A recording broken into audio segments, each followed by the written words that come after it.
write it, you know? And I was like,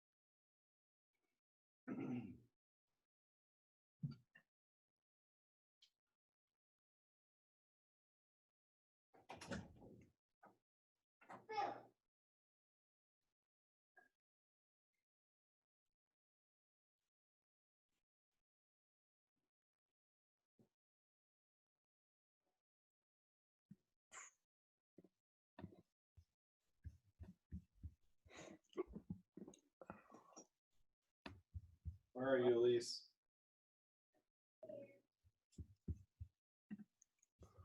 Go.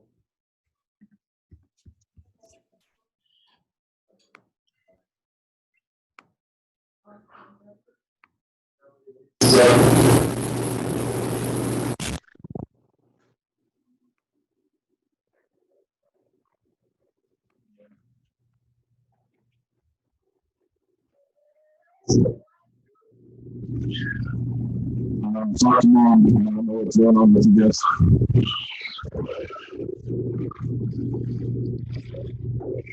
Let me just remind everybody to mute unless you're speaking.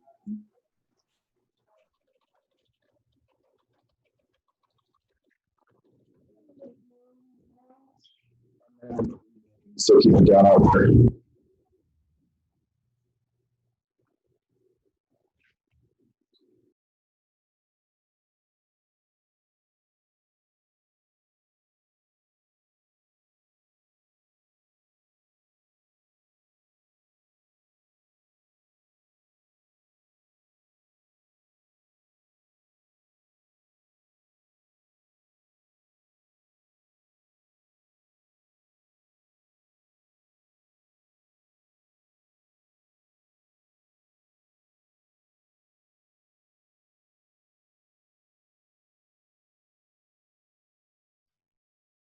Okay, welcome everyone.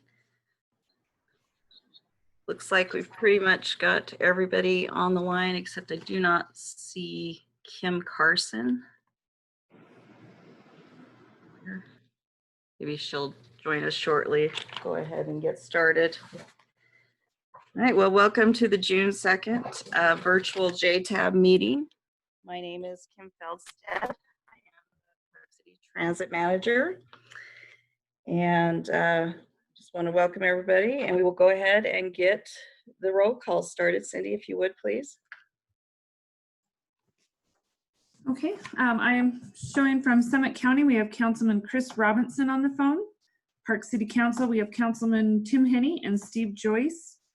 Staff members from Summit County, we have Tom Fisher, Carolyn Rodriguez, Jamie Danzy.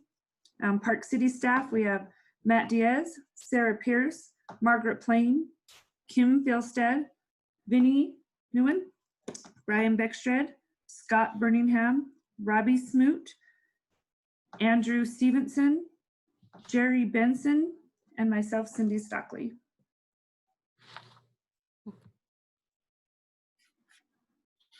Okay, great.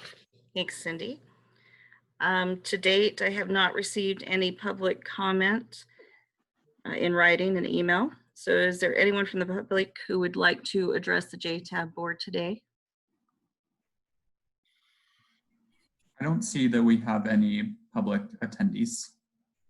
Okay, great. Hearing no one, then we will move on. Okay, in your packet, you did have a copy of the May 19th JTAB meeting minutes. And hopefully y'all had time to look those over. Are there any recommended changes to the meeting minutes at this time?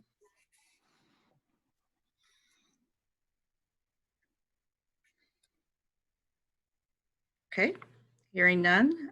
Can I get a motion to approve the minutes? This is Steve Joyce. I move that we approve the minutes of May 19th, 2020. All in favor? Any Aye. opposed? Sorry, any opposed? Great. Okay, we will go ahead and approve those minutes, and get them admitted into the record. And with that, we can go to our first discussion items. We've got a presentation, or a staff report, I should say, of our fiscal year 21 provisional draft budget. So, Andy, if you could pull that up for me on page 1. Okay. So this is a lot of the same information that you would have seen presented to you in our last JTAB meeting on the 19th. Actually, can you scroll back to the first page on that, Andy? Okay, great, thank you. If you can just go up maybe a little bit higher for me. Thanks, that's perfect. All right, so, you know, the recommendation at that time, and still the recommendation. Kim, sorry, it's Caroline. Kim Carson can't get into the meeting. Can we pause just for 1 second? Sure. Sorry. Oh, that's okay. Thanks for letting me know. I just asked her if she tried to use the link, or I just want to make sure. So she's clicking on the link in the email invite that was sent, and it says it's invalid. On her specific link under her name? Yes. Could we send her a new one, please? Yep, I will send her one right now. Okay.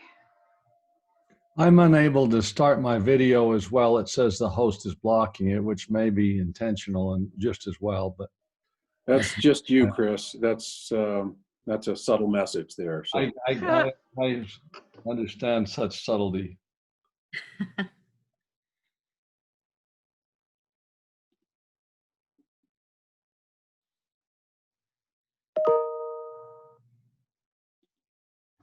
Kim, thank you for pausing. I appreciate it. Okay, so we've got Kim Carson now on the call. I hope I heard her. not yet, I don't think. Okay. Well, one more sec.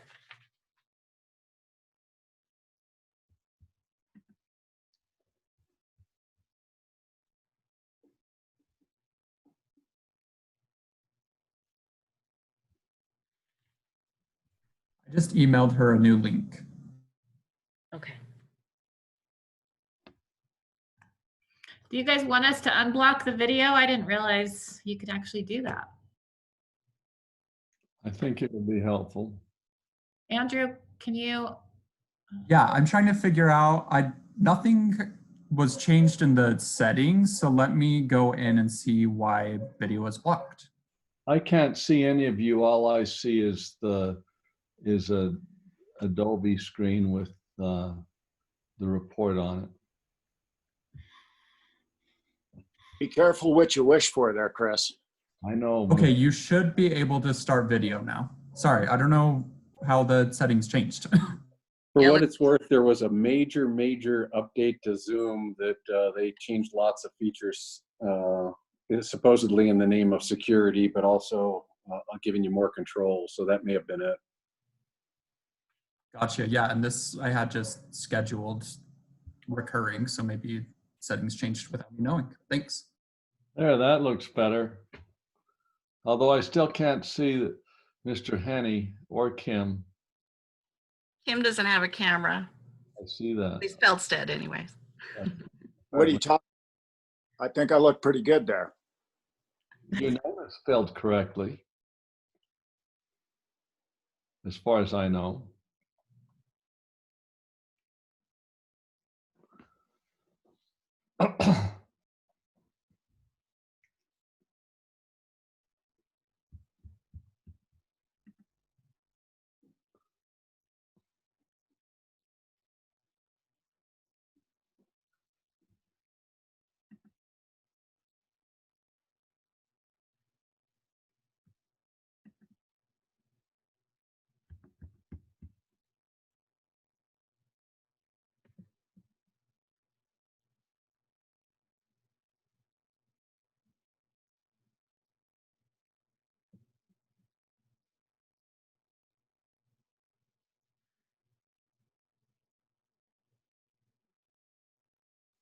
I hope there's a story that goes along with that cast on your arm.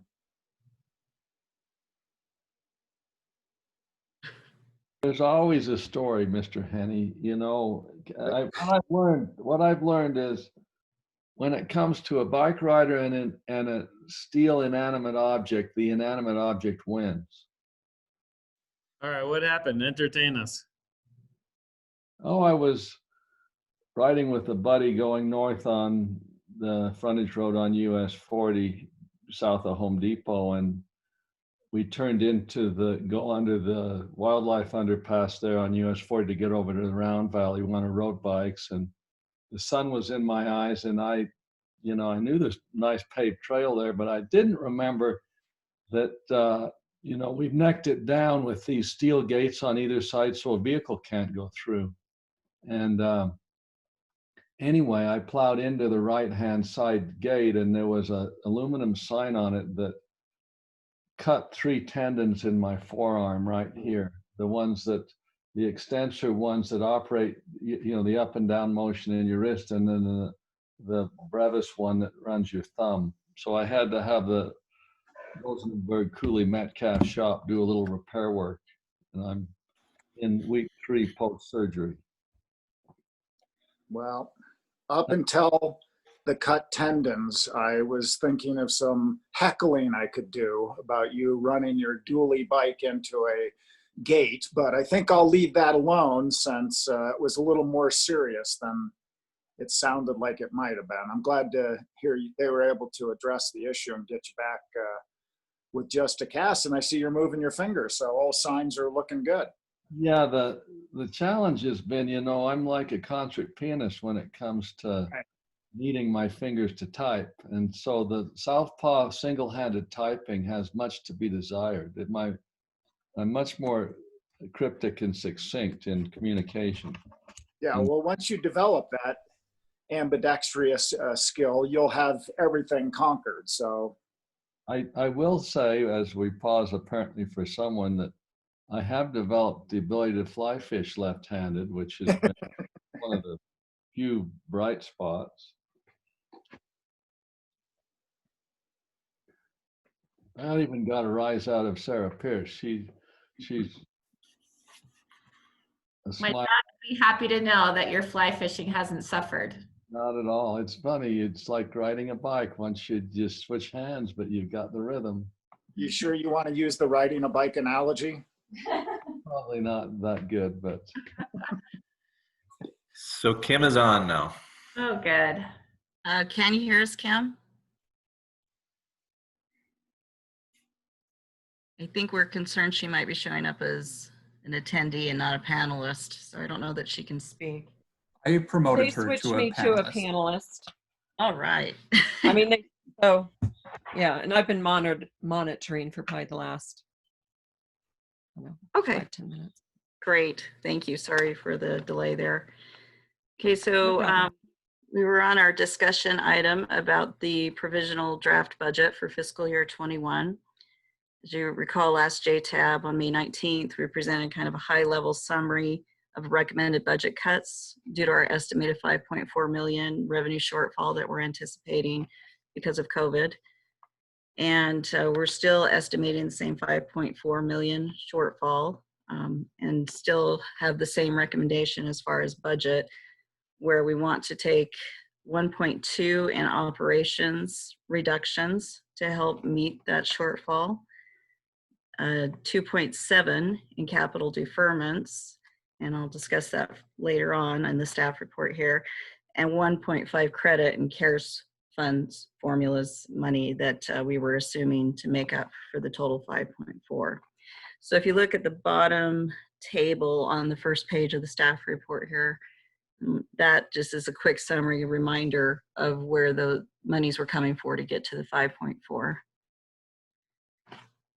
And then if you want to go on to the next page for me there, Andy, that first table on the staff report is the same item that we had in our last presentation. It's just how we came to the assumptions of the 5.4 shortfall in revenue.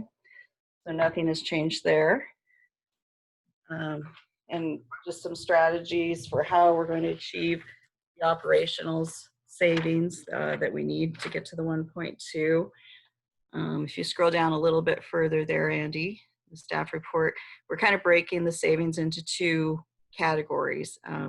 One, our current spring, summer, fall season, what we can do there to save money, and then our winter season will be following that next. Let me get my notes here. So obviously reduced service is where we're going to see our savings.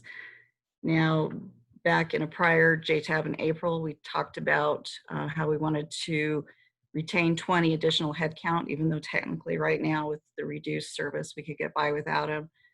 We have been executing on that plan, and that amount is calculated into these figures, what that cost us to hold on to that headcount, knowing that we would realize a benefit down the road and save money on training and recruiting and overtime in the meantime. So initially, we think we can get about 400,000 in reduced service miles and hours, while at the same time retaining the headcount that we have extra right now. We're looking at some changes in driver scheduling, how we do lunch reliefs and things like that. And we think we can get additional 35,000. And of course, right now we're not paying any overtime because we have plenty of folks to do the work. So that right there has reduced our budget about 65,000 in this time frame. Okay, so then if you want to go to the next page.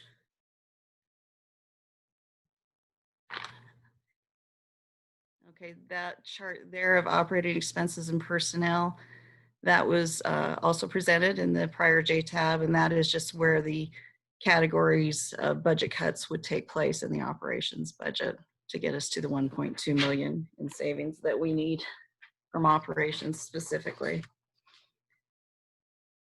I see an increase, positive variance on the first line item for contract services and whatnot. Yes. Trying to ratchet back up to some normal or some higher level? That's just adjusting that one line item category and having other reductions in the other categories. We did not fund that adequately in this last fiscal year because that is where all of our Avail technology comes into play as far as the cost for that, and then the battery leases as well, which is a huge dollar figure. So we wanted to make sure not only did we save money, but we got our line items correct in this next go around while we had the option to do so. So overall, it's still a 1.2 reduction.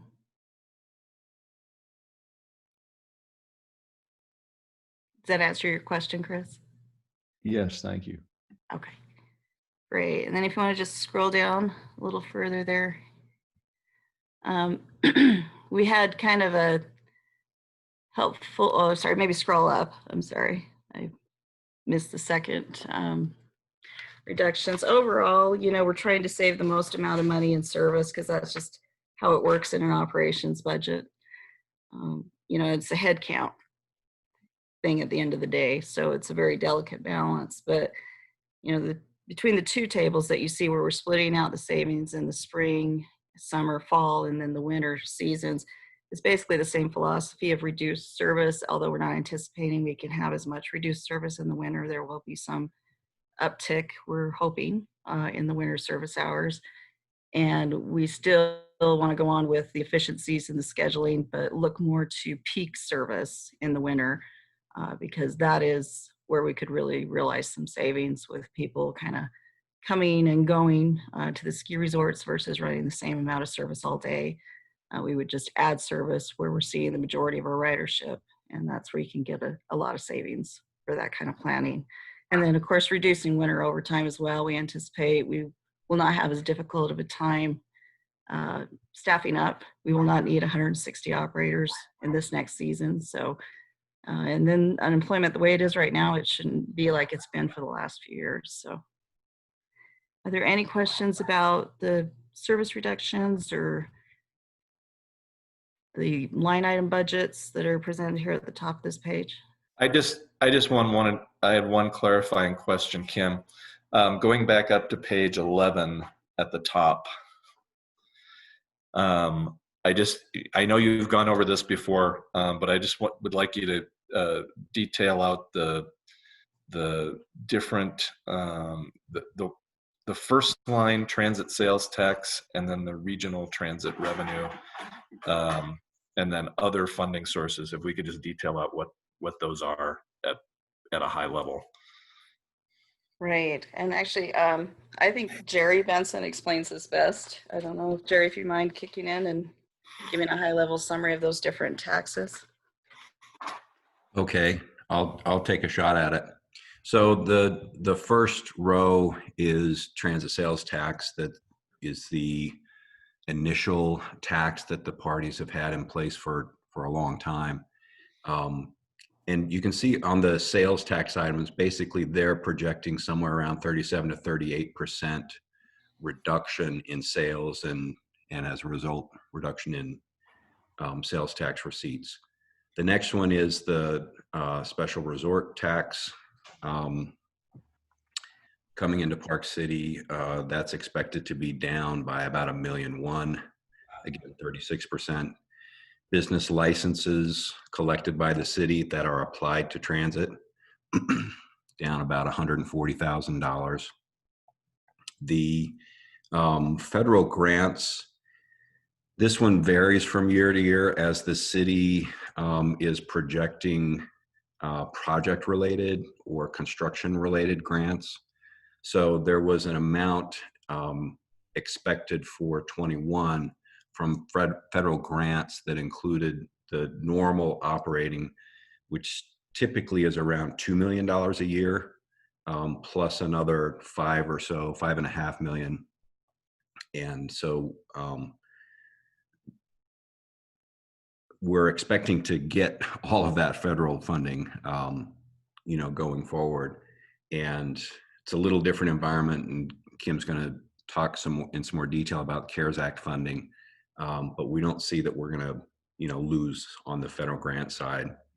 The regional transit revenue includes the payments from the county. So this is all the collections that come in to the county for the second quarter. But the city also, in that line item, Tom, includes the fourth quarter funds as well, I believe. So the expectation there, though, is that's all related to sales in the region, and it would see a reduction of 37%. So, back to kind of what the county can expect. The city's forecasting that there's going to be a reduction in sales revenue across the whole region. However, the actual county expenses are going to be more closely related to the levels of service that the county's running. So in general, if it's a sales tax revenue, the city's forecasting that it's going to be down in that 36 to 37%. And as I remember, Jerry, we still need to, it's an upcoming task of ours to reconcile those two things, essentially. That service level piece and reductions versus revenue sources. I mean, it's not going to equal each other. It's just something we got to figure out. Right. And along those lines, we'd hope to have some indication of where we stand today. And unfortunately, the April data did not really show the impacts of the service changes. And we're just starting to see it with the first, we were able to run the first payroll information from May, and we saw about a 10% reduction in payroll costs. So, carrying the extra employees and the sick leave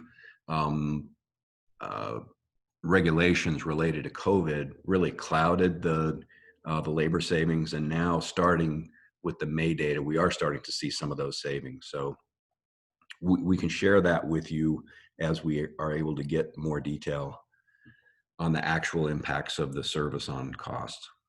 Is the actual, or the little over 1.2 million increased in federal grants, the COVID money that you show elsewhere, that 1.2 million? So I believe the way that the city budget department put this together, they had in the basic budget an expectation of that additional 1.2 million. And what Kim's outlined in her budget is $1.5 million. And I think even that is still conservative. We're going to be able to get more than that. So is the CARES money in the federal grants category and showing that 19% increase, maybe even higher than that if it turns out to be $1.5 million. Yeah, it is going to be higher than that. But it's in that federal grants. That's CARES is part of federal grants. Yeah, that's where it will show in the city's budget. Yeah, but Chris, to your question, it's not included in the variance of 1.2, because if you go down to the bottom, you see that's how we get the revenue shortfall of 5.4. And then the next page is showing how we meet that shortfall of 5.4. And the 1.5 is part of that next step of meeting that 5.4 shortfall.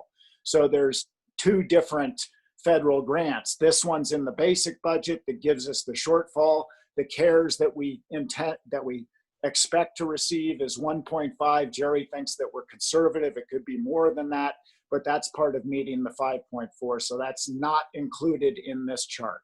Well, there's really 2.7 potentially of federal money. Correct. Yeah. That's a great clarification. Yeah, it shows that we're not double counting it too, which is a good point. Okay. Are there any other questions on the operating and revenue assumption piece before we move on to the capital? All right, Andy, if you could scroll down then to that next page. It's kind of right there at the bottom, up a little from the map. Okay. So this is the area of the staff report where we talked about the capital project reductions. And this area can be a little confusing because at the same time, while we were cleaning up and anticipating 2.7 million in capital delays, we went through and did further cleanup on all of our capital projects and budget projections so that they actually would line up in the correct years. The majority of this money will be buses, you know, as we are getting ready to purchase these 14 electric buses. That is still not going to come to fruition for at least a year or two. One, that's kind of a normal timeline anyways for buses, but COVID has definitely put a delay in manufacturing of any equipment. So we're not going to be able to just spend money on buses for a couple of years. So that has been adjusted within the budget.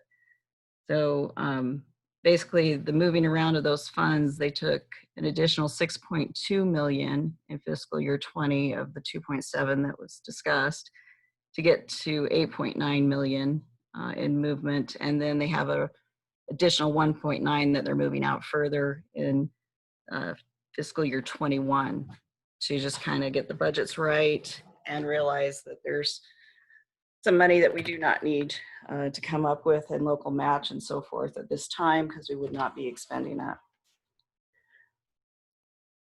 Are there any questions on that? I know that's kind of a lot of money and cleanup being thrown around.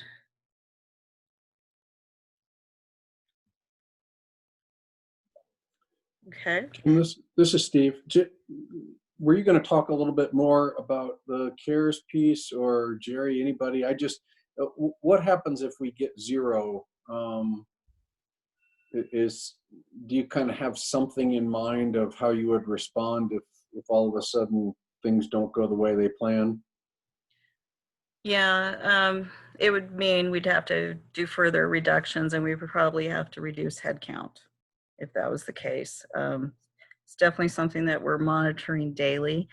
I really don't think there's any possibility we would get zero, and we've been very conservative in our estimates of what we will get. And there was a recent HEROES Act that actually was passed that is going to call for additional 15 billion in funding for rural agencies.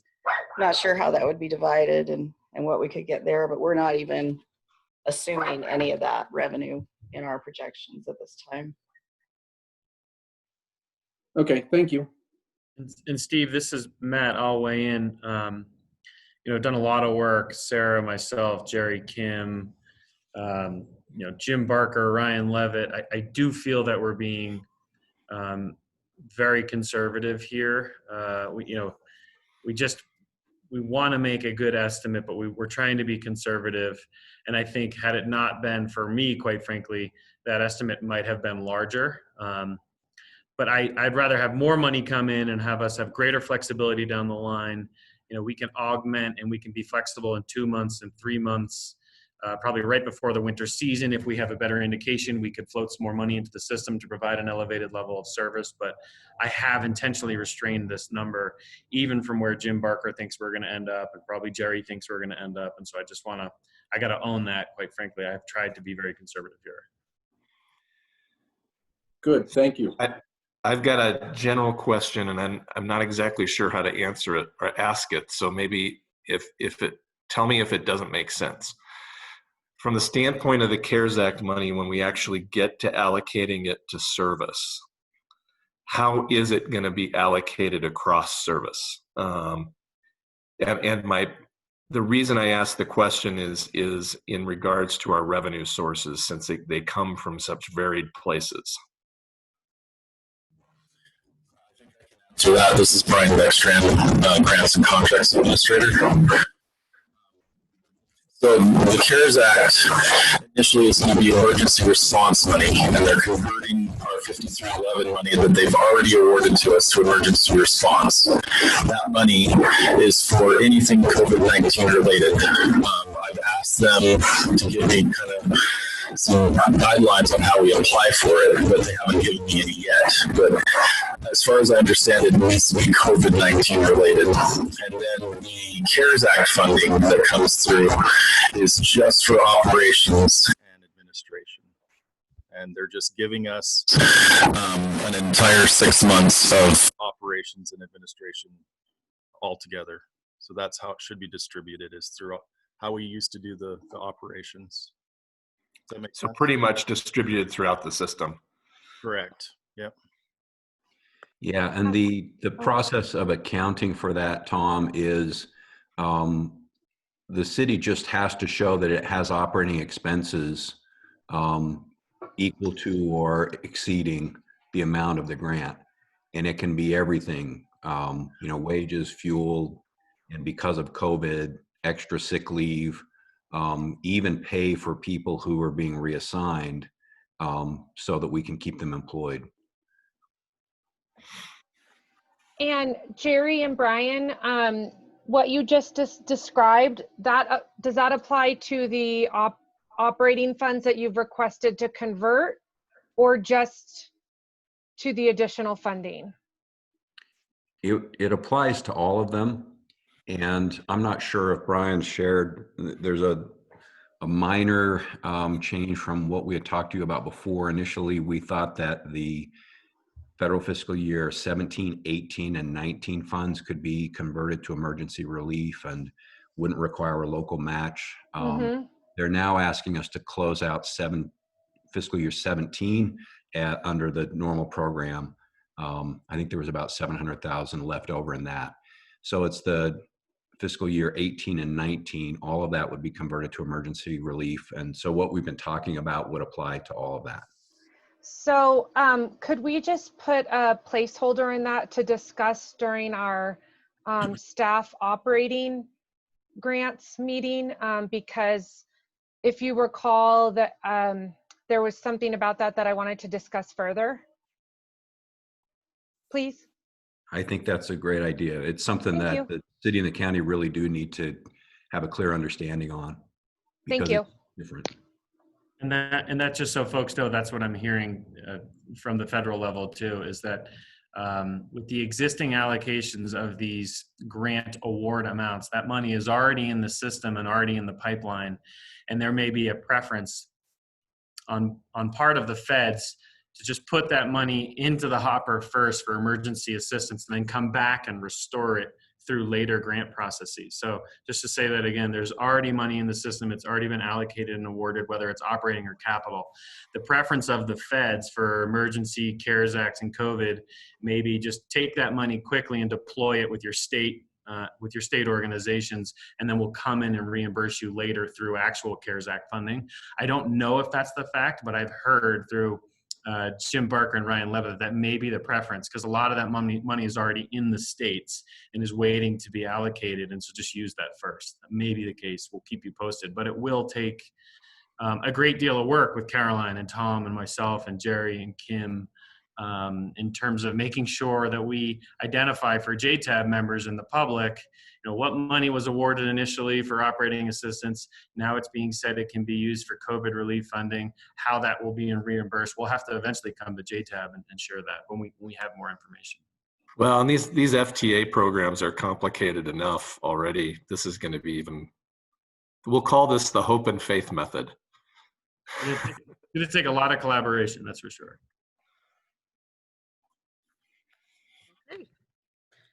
Are there any other questions on CARES or the funds that we're anticipating? Okay, sounds like not. So basically, that is the summary of the savings on the next page down, which is referred to as attachment A in the staff report. If you can scroll down, Andy. We just wanted to give you kind of a visual on how we have reduced service to date, because there's been a lot of changes and a lot of cuts, and I think it's kind of hard to see just how reduced it is. So what you have here are basically two maps, kind of a before and after look at the service changes. We've definitely presented the hours and miles, but what does that really look like? And you can see we're still covering the same area for the most part, but by no means the same frequency. So we definitely have cut out like Empire Pass because there's no employees there yet. And then the area over by the market and the liquor store. But we are still covering the same system area, just at a much reduced rate, much less resources, and then shutting down around 10 o'clock and just going to pure on demand, which we're still able to meet the need based on the service that you see here. We monitor it daily. We're starting to see a little bit of an uptick, but now it's kind of gotten back. It hovers between the 800 a day to 1,000 a day range. So, so far that service has been adequate. Are there any questions on that map? What is it? Oh, go ahead, Tim. Kim, is there a point where, you just said we're hovering at 800 to 1,000, which seems adequate for the current demand and level of service. What is the threshold or trigger point that would take us up a notch in service? What sort of ridership? I assume there's some number of ridership that would trigger us adding, starting to use those additional drivers and adding some routes back into the system. Maybe I'm making an improper assumption, but could you explain that? It's a combination of that. There's a couple variables at play. So this can handle a lot more folks, the current system that we're running. The concern is the 6-foot distancing. So if we were to go to green and we only saw a ridership uptick to like 1,200 a day, we could probably handle that still under our current system. I might have to add a bus here or two in the peak just to make sure, but a bus can typically hold 40 people. So we do have a lot of flexibility depending on if we go to green. Initially we were pursuing maybe some kind of exception and wearing masks, but when I heard that, there's kind of a big push to go to green soon, I held off on pursuing that exception because we're meeting the current needs, and I'm anticipating we're going to go to green soon. Maybe that has changed though with recent events. Okay, thanks. And one more, just for clarification, on the left-hand side where it says typical spring, summer service. Again, my understanding is we have a fairly significant difference between what would be typical spring service, which would be off-peak, low-season service, and typical summer service, which is a higher level, not all the way up to, you know, our peak season service, but it's in between that off-season and high season. Am I wrong about that? Should I be thinking of typical spring, summer as the same service? I thought there was a level of difference there. Yeah, normally there is a level of difference there. We are anticipating, though, with the special events that have been canceling, that there may not be a level of difference this year. So that's something, too, that we're just monitoring daily to see if we're going to have to meet the needs of any major events. So my understanding is that where we are right now, it being even sub and below our typical off-season service with our reduced service due to COVID-19, the next step would be taking us to our typical spring off-season service. Perhaps. It depends on what ridership does. I mean, you know, we phased down in 3 steps, and we could certainly phase back up the same way. Also, by looking at the peaks, we could phase up differently. You know, we did just cut it uniformly in the phasing down. So, yeah, I don't think anything's going to look like it did exactly before. But the goal is to meet the needs of, you know, the riding public and do so just adequately and not go beyond that, because we've got to realize these savings. Thanks for that clarification. It does raise in my mind what we've talked about before. You know, there's sort of service inside the city, service outside the city, and the rest of the county. And my hope and desire is that the county is playing a role in determining, you know, what sort of level of service is essential. And I hope that some work was done on that. It sounded like, you know, the last time we met, that was a topic that was going to be examined and explored. So I hope that the county feels comfortable that they're playing an adequate role in determining what service, what level of service that they're paying for and receiving outside of city limits. Yeah, I think we do, Tim, and we know also that we're going to have a lot more discussions about that leading into our July JTAB, just as we planned. Yes, and Tim, just so you know, we are looking at some things we could recommend to the county as well. Scott Birmingham looks at that every day. You know, what would winter look like? What could the county service look like? And trying to be prepared to have those conversations at a more detailed level. Kim, what's the, when it, on the right drawing on the current reduced service, the black peak service only, tell us how that works or what that means. And for at the time of year we are, what does it mean to, what is a peak, when would be a peak service time? Actually, Scott, would you maybe walk through this map and explain it a little more detailed as the planner? Yeah, sure. The black, the peak service only, that's the Camas commuter service. So that peak service would be just 3 times in the morning. Well, typically it was 3 times. Now it's only 2 times in the morning and 3 times in the afternoon. So that's what that is there. I didn't realize that was going to Camas. It just, it shows a little arrow to 248, but I didn't know how far beyond it went. Okay, so that's, is that one of the routes that Tim references that is mostly in the county, that the service for which we should determine?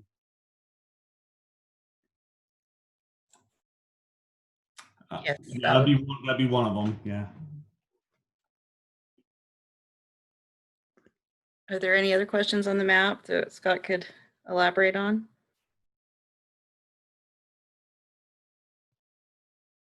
Has that route, the black one that goes to Camas, pre-COVID, was that used heavily and had low cost per rider and so forth? That service was seeing some great increase in ridership up until the COVID-19 happened. It was doing very well.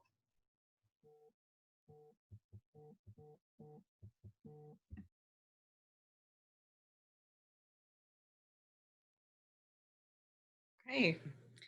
Are there any other questions or concerns about the budget, the 5.4 million proposal of how we will make it, or the service levels. Kim, just one last question on the service levels. I mean, you mentioned that you were hearing grumblings about going to green. I'm certainly hearing the same thing. Do you guys have, I know you were following kind of national transit kind of stuff. As other states have relaxed their requirements, have you seen what people are starting to do when they kind of go from this socially distanced step to the next step, whatever the next step is? Is there something pretty obvious what should be our next step?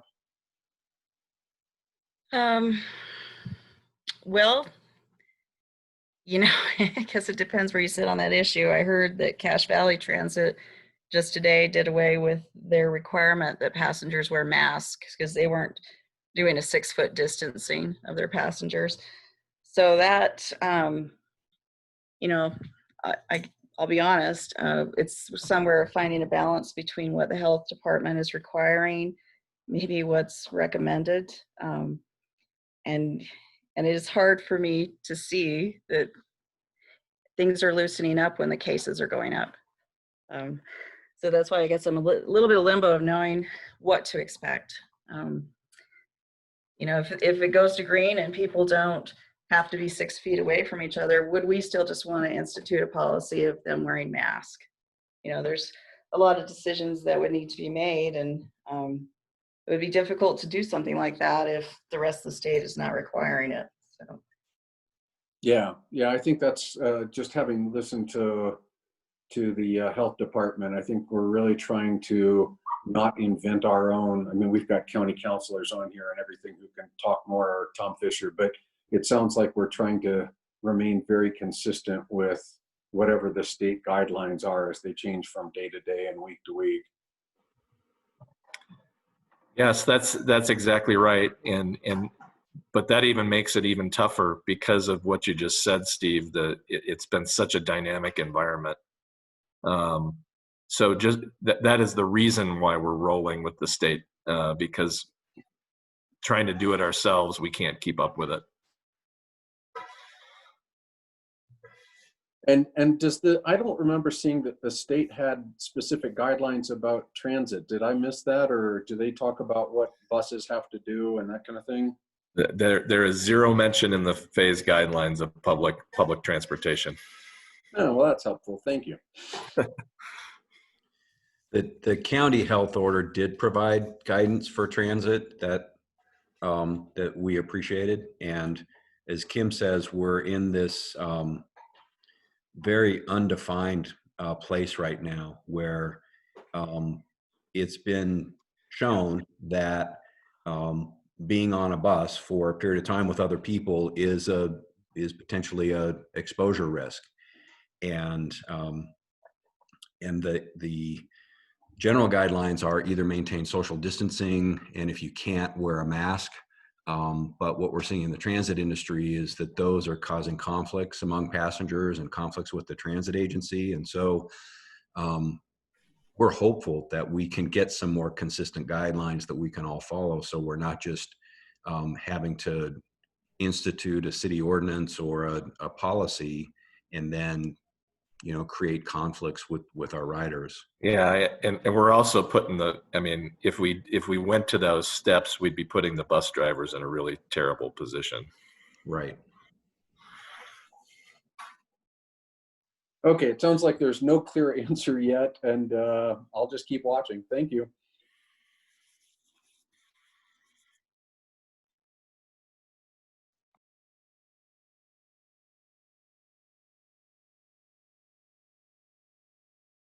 Yes, Tom, there are some things we can definitely do to protect the bus drivers, though, regardless of, what the riding public is supposed to do. I think our shields should remain up, our practices of extra cleaning and, providing them with hand sanitizer and all those measures that we've put into play, I think are still important and should remain. Yeah, and all of those things will greatly reduce risk. We're not going to eliminate risk. It's about reducing it as much as possible. Correct. I will, this is Matt. I will second that. As everyone knows with Chief Carpenter, no, there's no better example of what Tom said. There are inherent risks in the job and providing services to the public. But thankfully, we were following, as an organization, and even Summit County, I mean, we're following basically the same guidelines as you and your workforce are. And I'd like to think, and I think Wade will relay, that those minimize the risk to our other employees and likely reduced other employees getting sick as a result. Now, it can't eliminate that risk, but absolutely minimize it. And we're thankful that those were in place. And so we have the same rigor in transit as we do in building maintenance, as we do in parks, as we do in streets. And I think right now we have no intent of changing those or scaling those back at all. It just doesn't seem like the right time, and it seems like an unnecessary risk to take. And even moving into green, there is still a reason to protect workforce, especially in the services we provide. And I've been nugging over that quite a bit of whether we would change. And I don't think initially we would. I think we would still require public visiting our facilities to wear masks and all those types of things, even if the phase guidelines tell us something different. As an organization, we can still do that. I think the interesting point for transit is going to come up where if we actually do have a legitimate, if we move to green, whether it's legitimate or not, whether we have a pickup in business and we decide we're with the limits on the buses, we're going to have to start making the decision of, do we allow less spacing and therefore more people onto a bus, or do we have to start adding buses and drivers and things like that and running our costs up? And that's going to be I think the interesting one here is, ramping up service versus just creating more space on every bus we're running. And Steve, particularly about special events in particular, when we get these huge demands in a short period of time, that's going to be the hardest to manage, I think. Well, and then bouncing that off of the budget reality of, do we even have the flexibility to do that, to add that service? That's the real question down the road. Correct. And I think that's one of the hardest things is you always want to move people and take care of their needs, but we might just not have the financial ability to do it like we have in the past. Hard decisions. Okay. In that staff report, we did have some suggested next agenda item topics. Thinking on June 16th for the JTAB, we'd look at the ILA amendments. Kim, can you bring up, Kim, do you have a little, don't you have a, actually, just bring scroll that up. to the top of the staff report there, if you would. Before we leave that, Kim, before we leave the budget, do we want to have JTAB formally say that this budget is good and coming out of this body?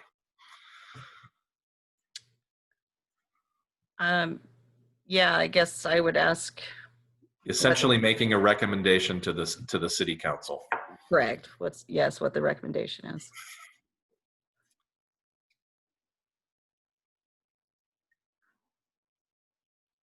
Would guess I would put that to the JTAB members. Yeah, I'm not going to weigh in there. I'll leave that to them. I think it's a good plan. I'll move Yeah, that we accept the budget as presented and make a recommendation to council that we have reviewed it and approve it.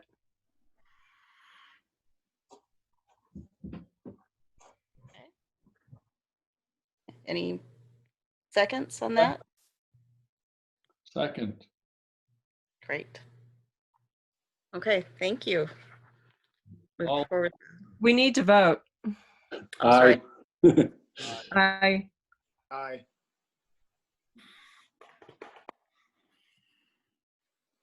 Hey, Cam and Jerry, just for clarification, and this doesn't relate to the vote that we just took, but what's the timeline for getting a final determination on the CARES funding, that additional 1.5 to something that might even be larger? Is there a timeline? And if there is, do we know what it is? I would have not seen a committed timeline from UDOT yet, but the conversations I've heard, we should know within the next month or two. where we're standing on receiving those monies. So we have a high level of confidence that 2 to 3 months out, we will have a definitive number on a first round of care funds allocation distribution, more information to follow. We'd be very surprised if we were sitting here having the same conversation 6 months from now. Right. I would say the first month or two now, we're going to have a determination on the emergency relief funds and exactly how much the timing. Then after that, the CARES funds, those are a little further out than the emergency relief ones that are available right now. And then we might have to have a discussion about other opportunities if the HEROES Act does benefit us in some way. So we could still be talking about this 6 months from now, but hopefully it's because we just have more that we need to look at and decide how to handle. Great. Thanks for that.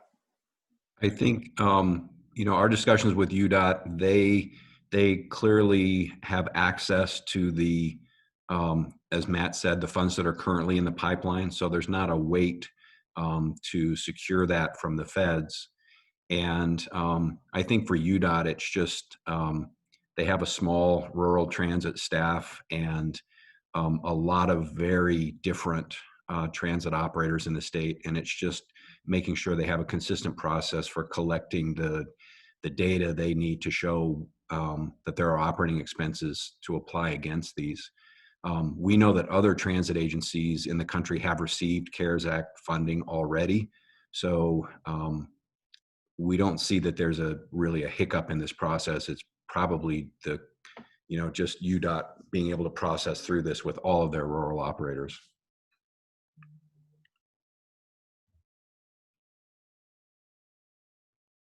And another thing is we know exactly how much we're getting in emergency relief as well. They're converting 2018 and 2019. So we have that number for sure. That's not in question. So. And that's about $4 million, right, Brian? Correct. And then additionally, we know how much we're applying for the CARES Act. It's our fiscal year 2019 operations, which was about 7 million, but we're just assuming that initially they said they were going to take 2018. I requested that they take 2019 because it was higher. But that's significant. We know the amounts. So the amounts are not in question. It's just a matter of processing, as Jerry said.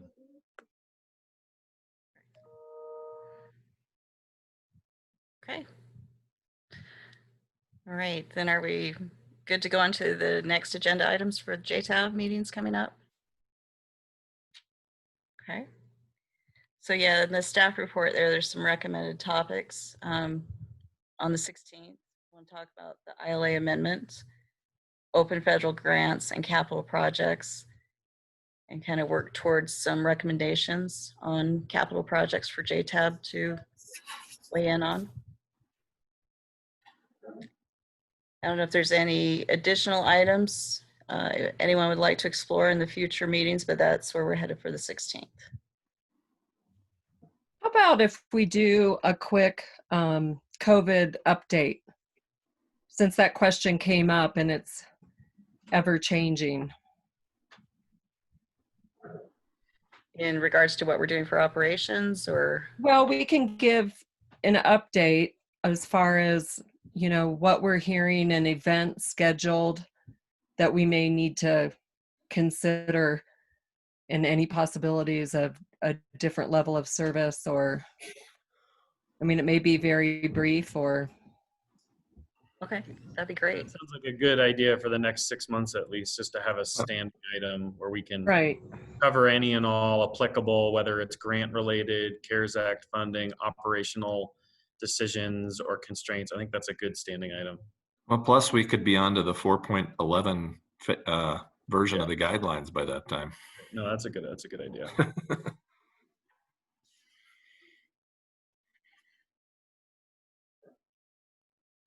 We'll have probably gone from green to brown after that. Is there anyone that has a COVID update that they want to share in this meeting, or is that something we should just prepare for next time? Probably just awareness that the county council will be on their agenda tomorrow is going to be talking about the the emergency declaration, and it currently prohibits special event permitting in the county. And so they're going to be discussing that. Okay. I believe we heard that Deer Valley was planning on opening, God, correct me if I'm wrong here, on June 26th. Not sure what That's that right. looks like. Yeah, I saw emails to that effect as well. Yeah, that'd be my concern for the system next is the resorts opening up. Yeah, that's the only one we've heard about so far. I think Park City Mountain was maybe in July, is kind of the rumors, but even that, we don't understand what that would look like exactly. So we need to get a better picture of that, be prepared. I think initially you're going to see a very slow roll on that, but we just need to stay close to them.